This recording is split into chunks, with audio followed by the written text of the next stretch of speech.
आप डॉक्टर केसी त्रिपाठी जी, आस्था हॉस्पिटल एवं heart care centre के डायरेक्टर और सुल्तानपुर जनपद ही नहीं, फैजाबाद मंडल के सुप्रसिद्ध कार्डियोलॉजिस्ट डॉक्टर केसी त्रिपाठी जी हैं। और मंडल का ये पहला अस्पताल है जो आयुष्मान कार्ड से जो है संबद्ध है।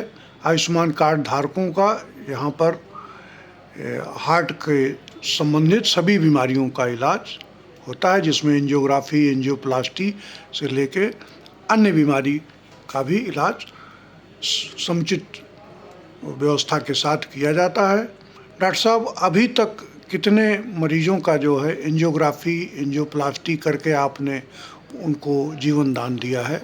जी, ये तो देखिए, मैं सुल्तानपुर की और अगल बगल के ज़िलों की जनता का धन्यवाद देना चाहता हूँ कि उन्होंने हमारे ऊपर भरोसा जताया और 1 जनवरी 2025 से आज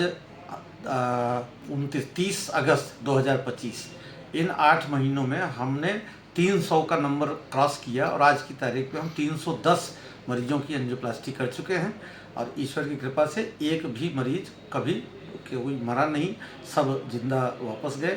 तो मैं फिर से एक बार अपने हाथ जोड़ के सबको प्रणाम करता हूँ, सबको धन्यवाद देता हूँ कि यहाँ के लोगों ने हमारे ऊपर भरोसा जताया हार्ट अटैक का इलाज करने में, एंजियोग्राफी, एंजियोप्लास्टी करने में। साथ में हम लोगों ने करीब 20 मरीजों का टेम्परेरी पेसमेकर भी डाला, जो कि एक ऐसी बीमारी होती है जिसमें हार्ट का गति 4, 5, 6 प्रति मिनट हो जाती है और मरीज की मृत्यु तत्काल हो जाती है।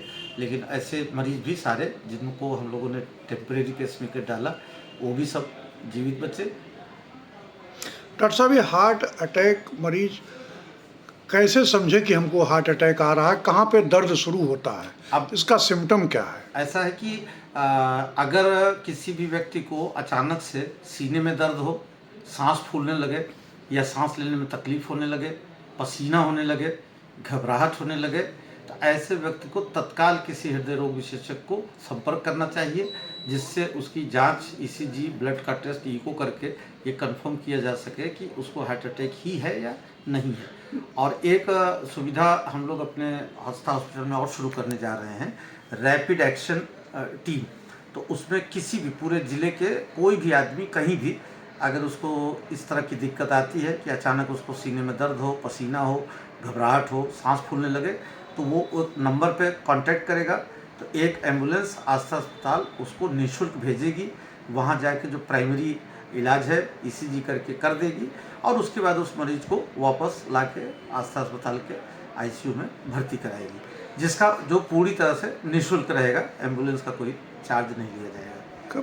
कभी कभी होता क्या है डॉक्टर साहब, मरीज जो है 60 किलोमीटर 70 किलोमीटर दूर है, उसके सीने में दर्द एकाएक बढ़ गया।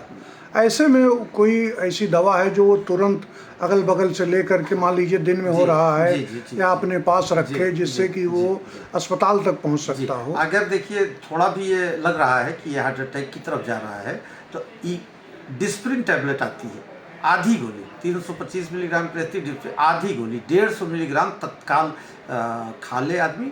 और अगर उपलब्ध हो, वैसे थोड़ा मुश्किल होता है, नहीं तो एनटीजी जो है सॉर्बिट्रेट एक टैबलेट आती है, उसको जीभ के नीचे रखेगा तो उससे तुरंत आराम मिल जाएगा। और सबसे अच्छी बात यह है कि अगर सॉर्बिट्रेट जीभ के नीचे रखने से उस मरीज का दर्द, पसीना, घबराहट कम हो जाती है, तो ये अपने आप साबित हो जाता है कि उसको हार्ट अटैक हुआ है और उसको तत्काल सेंटर पे जाके और अपना इलाज कराना चाहिए। तो डिस्प्रिन मतलब बहुत कारगर है? बहुत कारगर है। वो तो मेरे ख्याल से परचून की दुकान पे भी मिलती है, इसलिए हर व्यक्ति को जिसके घर में 30-40 साल के ऊपर के लोग रहते हो, वृद्ध माता पिता रहते हो, उनको 2-4 गोली डिस्प्रिन की हमेशा रखनी चाहिए। और अपने कैथ लैब में एक चीज़ हम ये बताना चाह रहे थे कि जो हम लोग स्टेंट डालते हैं तो 2 तरह का होता है। एक तो है कि हार्ट अटैक हो गया, उसके बाद मरीज को 4-5 दिन मैनेज किया गया, ठीक हुआ, उसके बाद एंजियोग्राफी हुई, फिर एंजियोप्लास्टी हुई। लेकिन एक प्राइमरी पीसीआई होती है। अगर मरीज हमारे पास हार्ट अटैक होने के 2-3 घंटे में मेरे पास पहुंच जाता है तो हम लोग उसका तत्काल एंजियोग्राफी करके और स्टेंटिंग कर देते हैं, और इसको बोलते हैं प्राइमरी पीसीआई, और इसका रिजल्ट लॉन्ग टर्म सर्वाइवल में बहुत ही अच्छा आता है। तो एंजियोग्राफी डॉक्टर साहब कितने में हो रही है? और एंजियोग्राफी हम लोग एंजियोग्राफी का 10,000 चार्ज करते हैं और एंजियोप्लास्टी में अगर एक छल्ला रहता है, एक स्टेंट, तो 1 लाख लगता है। अगर उसके बाद जितने भी और स्टेंट लगेंगे तो उसमें 60,000 और ऐड हो जाता है। ठीक, बहुत बहुत धन्यवाद सर। धन्यवाद।